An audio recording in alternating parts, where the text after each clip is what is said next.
So I want to talk this afternoon about the basic research in homeopathy, about the current state of affairs.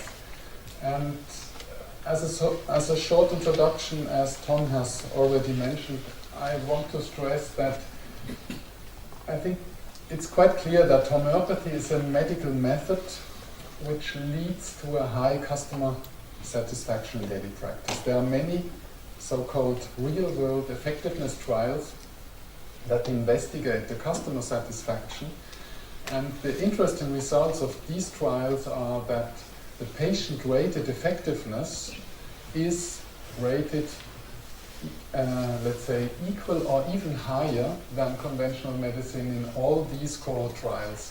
There are a series of trials of Germany, performed by Claudia Witt, of France, of Rossignol et al. And the interesting thing also is that these, let's say, outcomes in daily practice are being produced at comparable or even reduced expenses. There's a study here from the Netherlands, from Koreman, and also one from Switzerland, from Studer. And I think this fact, which is definitely a fact, should make one think about the possibilities and the potential of homeopathy for daily practice. Now the point is, as Tom has also mentioned, that the basic tenets or the basic pillars of homeopathy, meaning the principle of similars and the potentization procedure, have no obvious scientific basis, and therefore homeopathy is being looked at very critically, because especially we don't have any generally accepted theory to explain any effects of homeopathic potentized substances, especially in high dilution levels. So, in fact, it's quite clear that the question arises whether the large effects of homeopathy in daily practice, whether these are just effects of placebo treatment. And one way to answer this question is to perform these clinical randomized double-blind trials, and there, as Tom has mentioned, there is quite a large number of these trials that show that there seems to be something inside these pellets, these granules, these liquids, which exerts specific medical effects, but we as Western scientists don't understand how this works. And therefore it makes sense to perform laboratory experiments to approach a possible mode of action of homeopathic remedies. So today, the topic today will also be the similar principle, but I want to talk about the similar principle because you have here in the Netherlands the world expert on the basic research of the similar principle is Roland van Wijk, and he will talk to you afterwards. So I want to cover the similar principle, so all the laboratory research that concerns the similar principle. I will focus instead on the potentization procedure, which is in some way even more provocative to the scientific community. So, since 1996, I've been working at the University of Bern at this Institute of Complementary Medicine, and my task there was to build up a working group that takes care of the basic research in homeopathic potentization. Our aim was to develop laboratory methods to assess and characterize effects of homeopathic remedies, and with the further aim to be able to have methods at hand to investigate pharmaceutical questions, such as what are possible sterilization methods, for example, or how stable are homeopathic remedies against external influences, and also to determine the mode of action of homeopathic remedies on the long run. So within these last years, we evaluated in total 17 different experimental models, whether they can be used in the laboratory to investigate specific effects of homeopathic remedies. And I give you in the following, I will be quite fast in referring to let's say, specific results of preclinical investigations. If you are interested in more details of all the things I'm going to talk about, you will find everything, so all my publications are available on researchgate.net. So if you type in there my name, Stephan Baumgartner, on researchgate.net you will have access to all the publications in full text.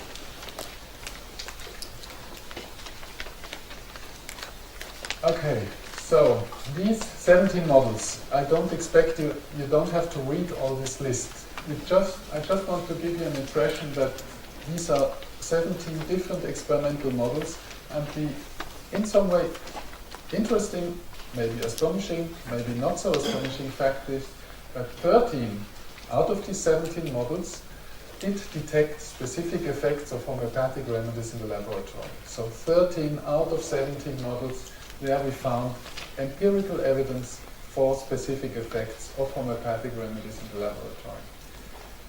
I'm just giving you one example, just very short, so that you can have a, let's say, a little imagination how such an experiment looks like. We took these plants. This is a tiny little water plant called duckweed in English, Lemna giba on Latin. I don't know, I suppose... Okay, it exists also here in the Netherlands. So this plant is famous in ecotoxicology because this plant is very sensitive against environmental pollutants, and therefore we thought that this plant might be also responsive to homeopathic remedies. So, and there exists an ecotoxicological standardized test which we took in our labs in order to investigate homeopathic remedies. And within such a test you have not only one but 100 beakers which you fill with these duckweed plants. You put them in a climatized growth chamber. You photograph these plants at the beginning of the experiments, and you treat them with homeopathic remedies. You let them grow for 1 week in this growth chamber, then you take them out again and make a picture again. With the aid of a software you can calculate very exactly the area of these plants, and like by this method or by this means you can very exactly access the growth rate of these plants. So no experimental details now, you can read that all in the original publications. In this trial, which I want to show you now shortly, we poisoned the duckweed with arsenic in order to induce something like a state of illness in these plants, and then chose to treat them with arsenic, with potencies, homeopathic potencies of arsenic. You see, if you treat them with arsenic, this is the lower graph there, the growth is reduced to a considerable degree. If you now treat the plants with arsenic, you see here the data are plotted against relative to the water controls. These are set to 100%. And here you have some points, means plus minus standard error of the mean, of the average of some potency levels of Arsenicum album. And you see that, for example, the D18, D21, 22, 23, but also the D33, which is definitely an ultra-molecular potency, these potency levels stimulated the growth of the arsenic poisoned duckweed. In parallel, we had some experiments with other homeopathic potencies, for example, gibberellic acid, which induced a response in healthy duckweed, but it didn't show any response in the arsenic poisoned duckweed. So this response to potentized arsenic is specific for this remedy. You see also one very strange phenomenon, but this phenomenon is one of the most well-established phenomena in homeopathic basic research. You see that there, if you investigate a series of potency levels starting here with D17 up to D33, not every potency level exerts an effect. So, for example, the D24, there's nothing compared to the control. And this phenomenon that you have a discontinuous and nonlinear relationship between potency level and effect size, this is a phenomenon that you can observe in every, and I emphasize that, in every preclinical trial that investigated a series of homeopathic potencies. This is a strange fact that nobody can explain yet. But it's a fact, it's an empirical observation. Now, coming back to these, so that was just one example of these 13 models. I said 13 out of these models showed evidence for specific effects of homeopathic remedies. Since all these experiments have been performed with, I would say, highest scientific standards, that means we had adequate controls, so succost or potentized water as a control. All experiments were randomized and blinded. We always made several independent experiments, including independent production lots. We performed a lot of systematic negative control experiments, so filling up your chamber with all but water and testing like this the stability of the experimental system and the adequate statistics. So I myself, I would say we have observed really solid evidence for specific effects of homeopathic remedies in our laboratories.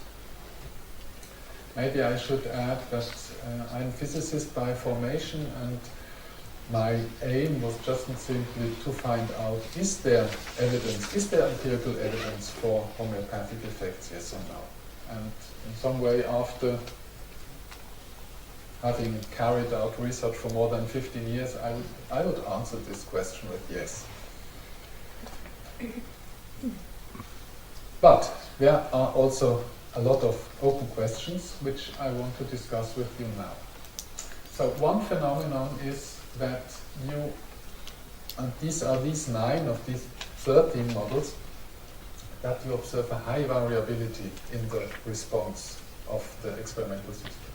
Meaning, if you have an effect, for example, at the D17 of a given system, if you repeat the experiment, it may happen that in the next experiment this effect either vanishes or comes again, or maybe even reverts in its opposite. So there may be a high variability either within experimental series or between experimental series, or also between different laboratories if you repeat the experiments. And I have the impression that this variability is higher than compared with, I would say, normal conventional scientific investigations. Because also there we know, let's say, that effects are always reproducible is in some way a fairy tale, yeah, even in conventional laboratories. But I have the impression that within homeopathic basic research this variability is even higher. And therefore the question was whether this might be a peculiarity of this research field which we have in focus here.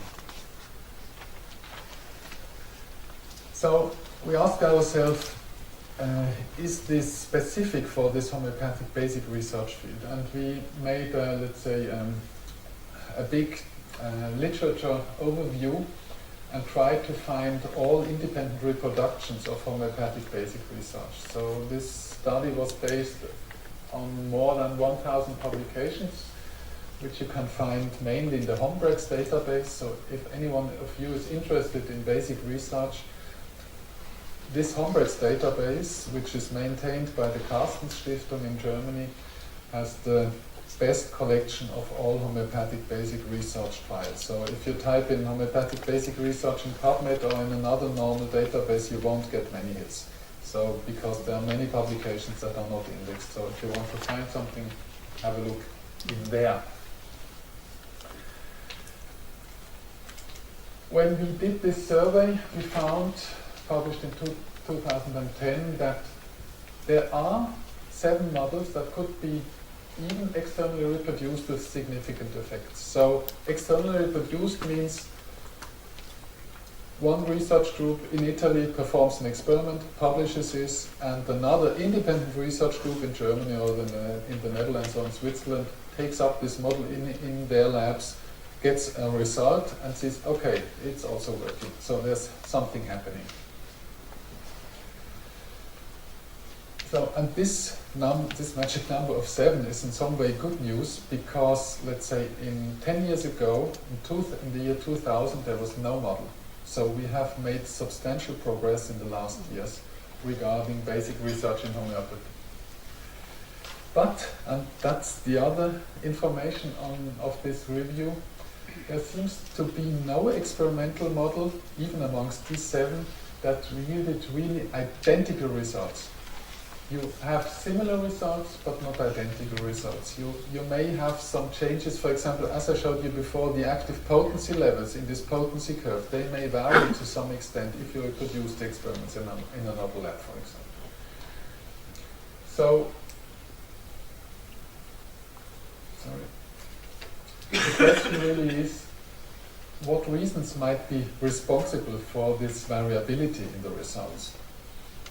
And there are essentially 4 reasons that can be responsible for this high variability of the results in homeopathic basic research, which I want to discuss with you shortly now. So the first possibility is that you have some uncontrolled external influences that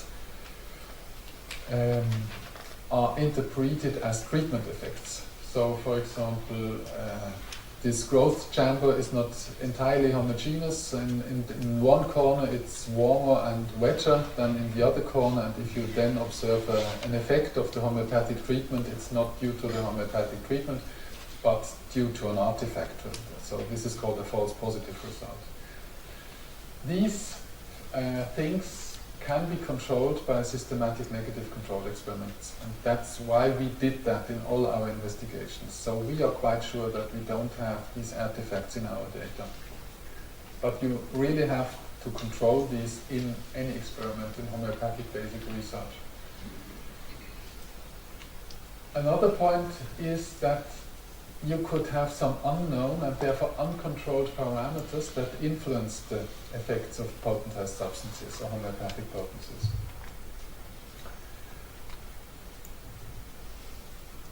Which is quite easily imaginable, because if you don't know the mode of action or the way how homeopathic potencies work, you also don't know which factors might influence the effects of homeopathic remedies. And you can then imagine that the searching and especially finding these hidden parameters that might be critical for your experiment is a quite tricky thing. But the good news is that if you have again a look into the literature, that at least for 4 models we have identified such critical parameters now. And I shortly want to mention them. These are annual chronobiological rhythms in a mice model, biotope altitude in a frog metamorphosis system, with seed ripeness in a dwarf pea system of our lab, and also annual chronobiological rhythms in the duckweed system that I just presented before. So the interesting point here is that these 4 factors that have been identified until now in experimental studies, these are in all cases environmental factors, so pointing to the periphery. So it's not something critical in your lab, whether you're potentizing glass on plastic or something like that. This doesn't seem to be so critical, but it's an environmental factor. And this is a little bit, let's say, unconventional, because you don't think at environmental factors first if you perform an experiment in your laboratory. And the further point is that these parameters, in all cases, are necessary factors for successful reproducibility, but it's not sufficient. So it's a necessary factor, but it's still not sufficient to have exactly reproducible results. And therefore, one has to think one step further. So the unknown parameters are important, but it's not the only thing, most probably.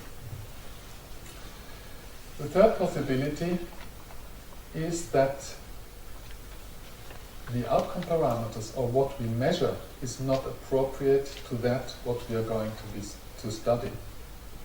And I want to show you there some possibilities, because mostly if we as scientists make an experiment in the laboratory, we try to make something simple. So we take this duckweed and measure the area of the leaves, for example. So something very simple which is easily to be reproduced in other laboratories. But maybe these simple outcome measures are not adequate to the topic we are studying. So there are people that propose that instead of measuring mean values, variability might be a better measure to depict homeopathic effects, because homeopathy rather, let's say, has effects on, let's say, that bring a system back to homeostasis. So either if you are too much or too low, you can be brought back to the mean, so to say. And this is something you cannot detect when you measure mean values. Then you have to measure variabilities. Another approach is to use qualitative outcome parameters of complex systems. And I just show you one example which was very successful in the last years. This is this method, which is called biocrystallization. This is a nice standardized food quality test. I suppose most of you do not know this method, but this method we implemented in our labs and working together with one laboratory in the Netherlands and in Denmark. And together with these labs, we performed experiments with homeopathic potencies in a D30 potency and detected highly significant effects on the texture of these biocrystallograms in computerized image analysis. So, and in a further trial, we tried to reproduce these results some years later, and we were successful and got exactly the same results. So at the moment I have the hypothesis that we need for homeopathic basic research complex outcome parameters that allow a multidimensional answer of the system. Another example are these behavioral experiments of Paolo Bellavita in Italy. He investigated the behavior of mice in this light-dark exploration test. So mice have the opportunity to either choose between a dark closed chamber or a wide open illuminated field. And he treated these mice with gelsemium, because the mice have in some way an ambiguity. So they want to stay, on the one side they want to stay in the dark closed chamber, and on the other side they are curious and want to explore the white illuminated environment. And he compared now the effect of homeopathic gelsemium to an allopathic buspirone, which is a conventional drug, and he observed that gelsemium in the 30CH or in the 9CH had exactly the same effects as the conventional allopathic drug, which is, I think, quite an interesting result. And here again you see the 7CH and the 5CH do not have the same effect size. So again, these critical effects depending on the potency level. This was just another example for a holistic outcome parameter of a complex system.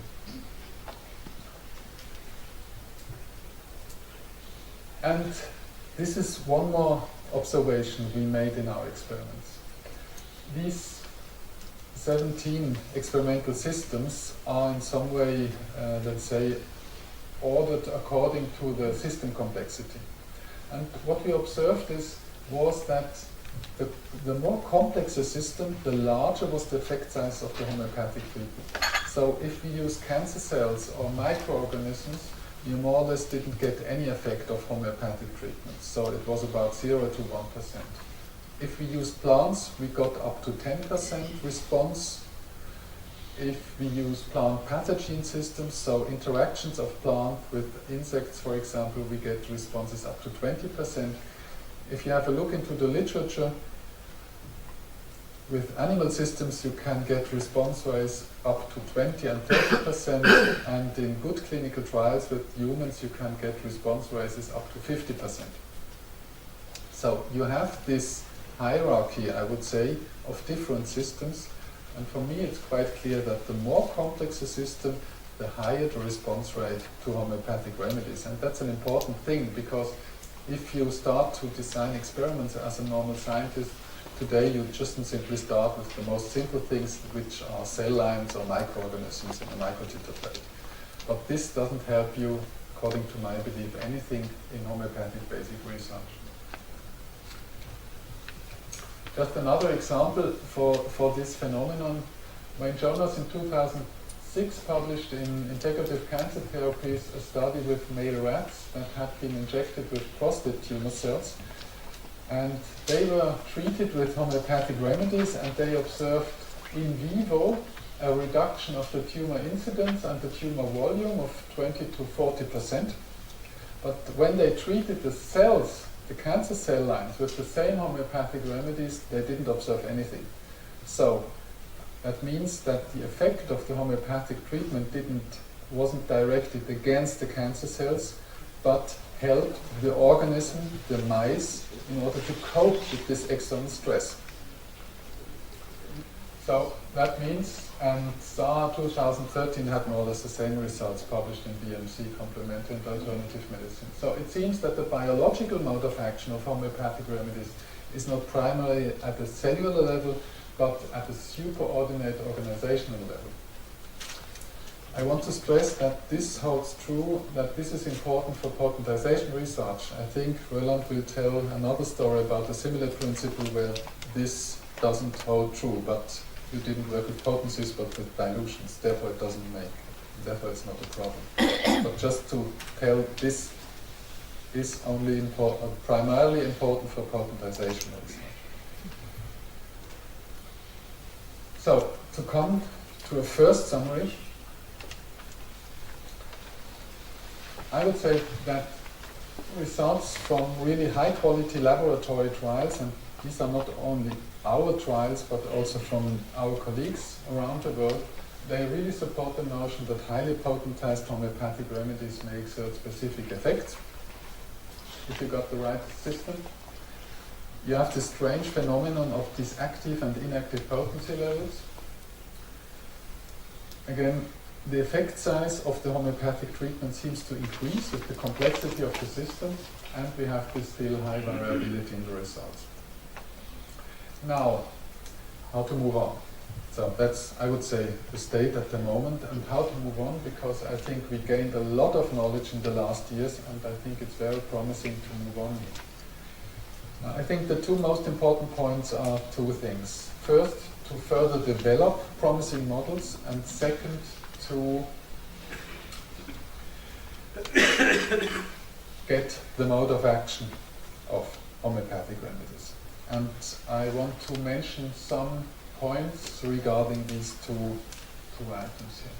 So regarding, let's say, promising models, I would suggest really to use complex models. So no cell lines, no microorganisms, but use entire multicellular organisms, and even better, complex of functional outcomes, like the example of the behavioral experiments of the mice or the biocrystallization experiments. Or, for example, plant pathogen systems, where you have two systems that interact. So I would advise to use such systems for future research, and also to spend a lot of time to determine the critical parameters that influence the system's response. That means that you have to perform experiment to reproduce your own results again and again to see whether they are stable or not, and when they are not stable, to look for the corresponding parameters. It also helps to make multi-center studies in this respect. So this is very, let's say, basic and conventional work, but very necessary to form a foundation for homeopathy as a science-based medical method in the future. I leave that out now. And the second point is to determine the mode of action of highly diluted homeopathic remedies. And there I want to make now two more remarks in this direction. Because I think the ultimate goal of homeopathic basic research is not only to show that there are effects, because then we are at the same level like the randomized clinical trials.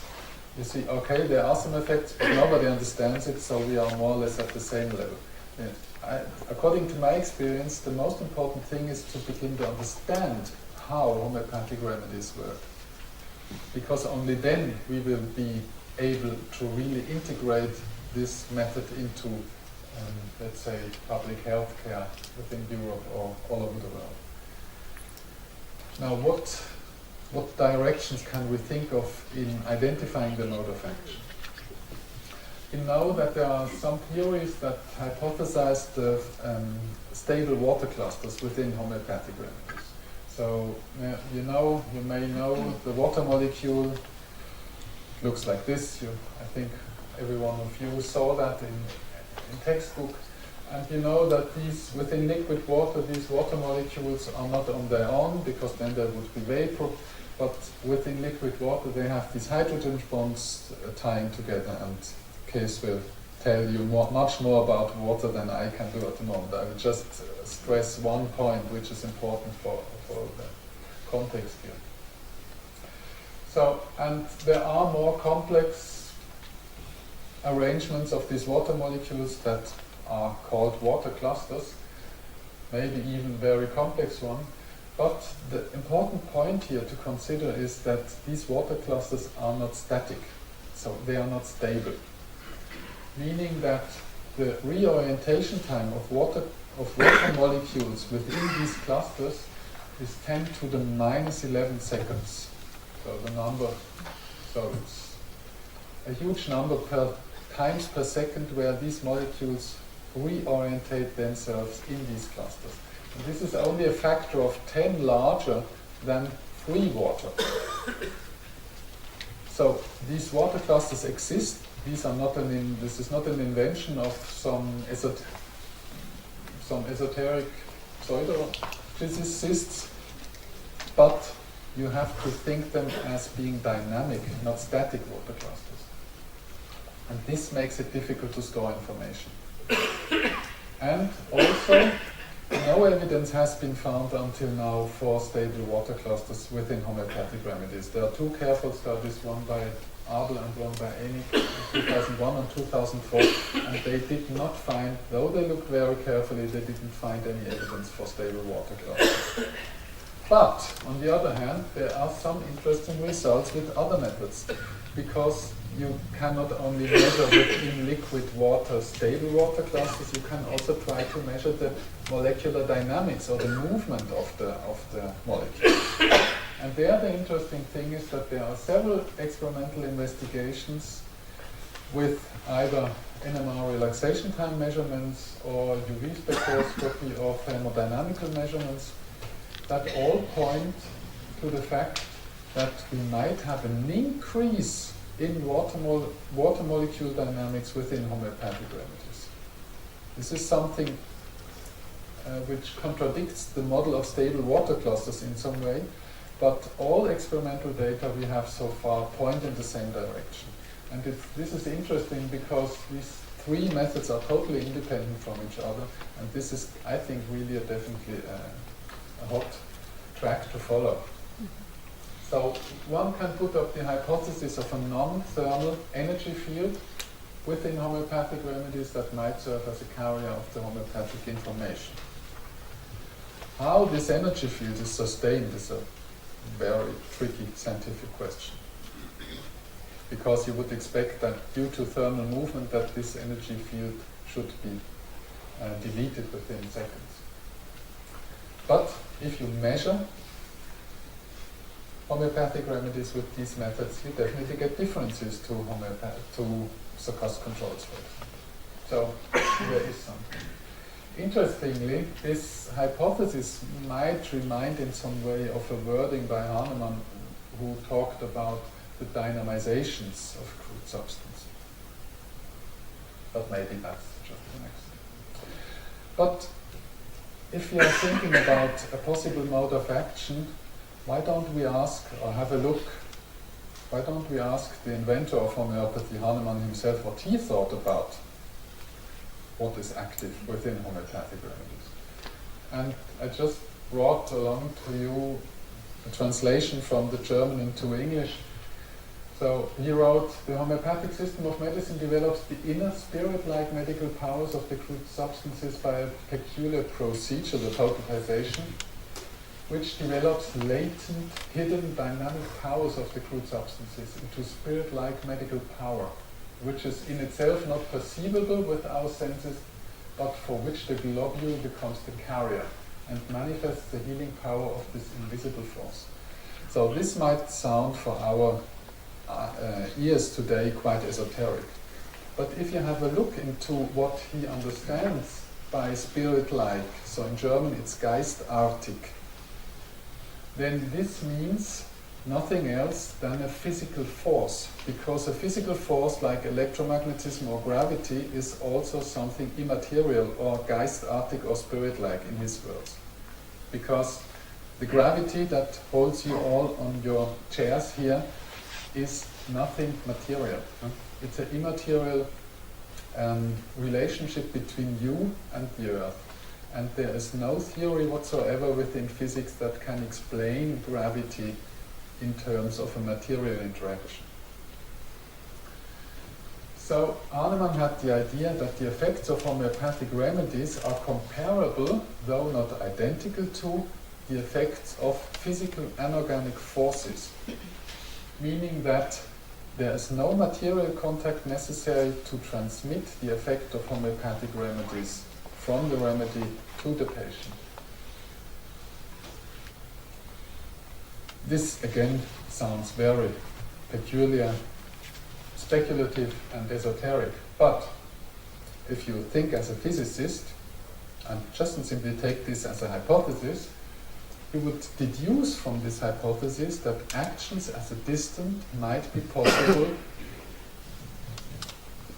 based on homeopathic remedies. So like a magnet, which you can hold in your hand and which can attract at a distance other things that are also magnetic, Hahnemann thought that homeopathic remedies could induce remedy effects at a distance.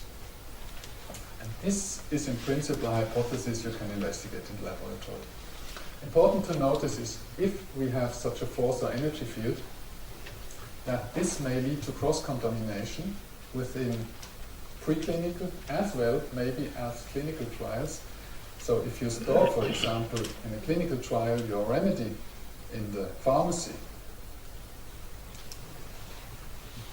side to side with the placebo, might be that you have an interaction, and if you send that out into the patients in the randomized clinical trial, that you then get no more difference anymore. So I think it would definitely be important to investigate this type of effect in order to be able to shield any such remedy fields, in order to reduce cross-contamination. What materials are possible here? How could we do that? And the good news is it's a lot of work, but these are very classical experiments that can be done quite easily in principle. So this is not a very tricky or difficult thing. So to come to a summary, I think the key challenge number one, if you look into the future in homeopathic basic research, is to develop suitable laboratory methods, not only to investigate the potentization procedure, but also to investigate the similar principle. Roland will talk to us according to this topic afterwards. And key challenge number two, I would say, is really now the most important thing is to identify the mode of action of highly potentized remedies. And I would say we have at hand now several laboratory models which can definitely help us identifying this mode of action. So is it local material or force-like, or maybe even non-local entanglement-like? My personal hypothesis is that we have here something like a force or field-like effect, but that's something which can be, in principle, quite be easily investigated in experiments in the laboratory. So, and though these are, I think, considerable challenges, based on the progress we have made in the last 10 years, I think we have promising prospects for the future. And thanks for your attention.